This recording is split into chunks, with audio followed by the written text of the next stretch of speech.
Assalamualaikum warahmatullahi wabarakatuh. Perkenalkan, nama saya Nurmasari Paujia dengan NIM 2004010032 dari kelas Farmasi 2B.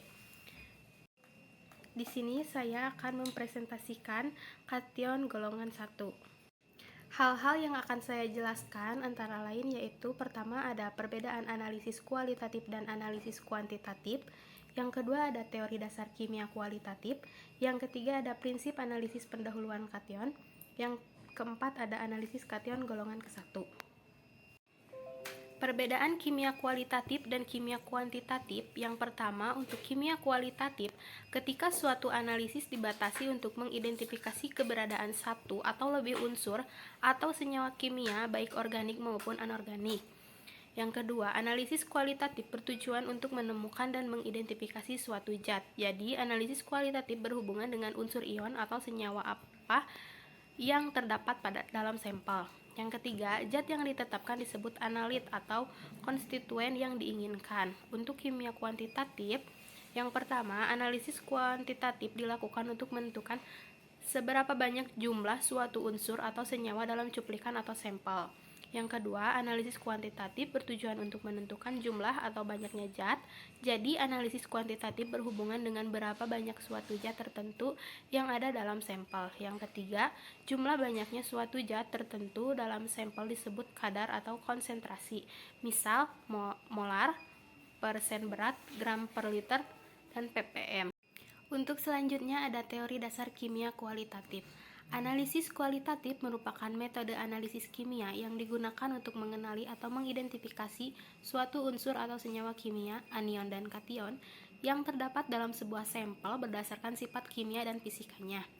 Analisis kualitatif berdasarkan sifat kimianya melibatkan beberapa reaksi di mana hukum kesetimbangan massa sangat berguna untuk menentukan ke arah mana reaksi berjalan.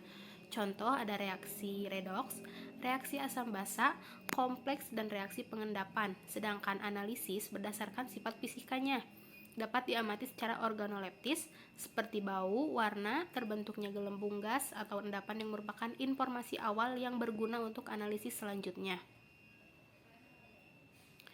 Selanjutnya ada analisis pendahuluan kation. Yang pertama ada golongan ke-1, membentuk endapan dengan asam klorida encer. Ion-ion yang termasuk dalam golongan ini adalah timbal, raksa, dan perak.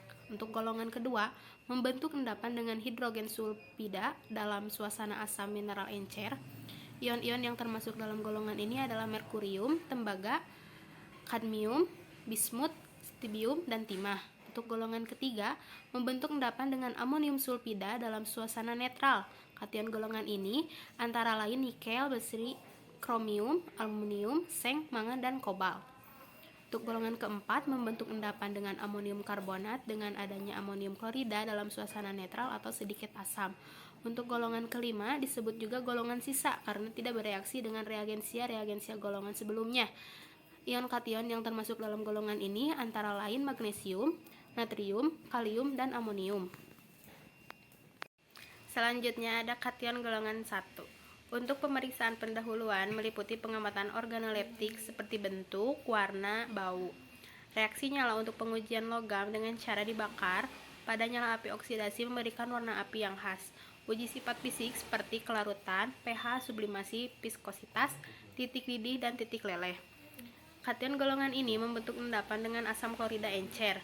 Ion golongan ini adalah Pb, Ag, dan Hg dalam suasana asam. Klorida dan kation dari golongan lain larut. Penggunaan asam klorida berlebih untuk pengendapkan kation golongan 1 memiliki dua keuntungan, yaitu memperoleh endapan klorida semaksimal mungkin dan menghindari terbentuknya endapan BOCl dan SbOCl.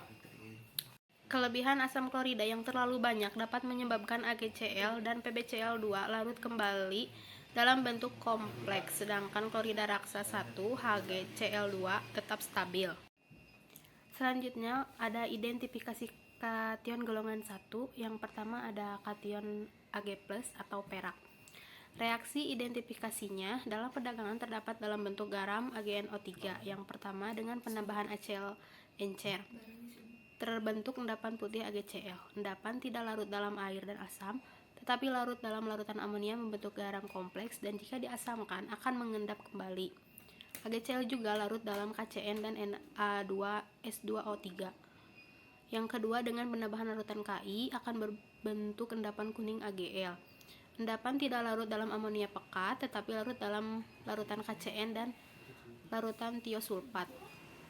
Yang ketiga, dengan penambahan larutan K2CrO4 akan terbentuk endapan merah Ag2CrO4 berupa kristal jarum. Endapan tidak larut dalam asam asetat encer, tetapi larut dalam asam nitrat dan larutan amonia. Yang keempat, dengan penambahan larutan sulfida dalam suasana netral atau asam, terjadi endapan berwarna hitam atau AgS. Endapan tidak larut dalam air, NH4OH, amonium sulfida, dan kalium sianida, tetapi larut dalam HNO3 encer panas. Yang kelima, ada penambahan larutan Na2HPO4. Dalam larutan netral terjadi endapan kuning Ag2PO4, endapan larut dalam asam nitrat dan larutan amonia. Yang keenam, ada reaksi spesifik dengan rodanin membentuk endapan warna merah ungu dalam larutan sedikit asam. Yang ketujuh, dengan penambahan larutan NaOH akan menghasilkan endapan coklat yang tidak larut dalam reaksi berlebih. Kedelapan, ada penambahan larutan NH4OH akan menghasilkan endapan coklat, endapan larut dalam reaksi berlebih. Kesembilan, ada dengan penambahan larutan NaBr akan menghasilkan endapan kuning muda AgBr. Endapan tidak larut dalam Na4OH encer, tetapi larut dalam NH4OH pekat. Yang kedua, ada kation Pb2+ atau timbal. Reaksi identifikasinya yang pertama, senyawa Pb bila dipirolasi akan meninggalkan sisa berwarna kuning. Yang kedua, dengan penambahan larutan Ki terbentuk endapan kuning PbL2. Endapan larut dalam air mendidih menghasilkan larutan yang tidak berwarna. Setelah dingin, endapan memisah lagi sebagai keping-keping berwarna kuning keemasan. Endapan juga larut dalam larutan Ki yang berlebih membentuk larutan kompleks. Yang ketiga, dengan penambahan HCl encer, terbentuk endapan putih dalam larutan dingin dan tak terlalu encer. Endapan larut dalam air panas, setelah dingin membentuk kristal-kristal seperti jarum.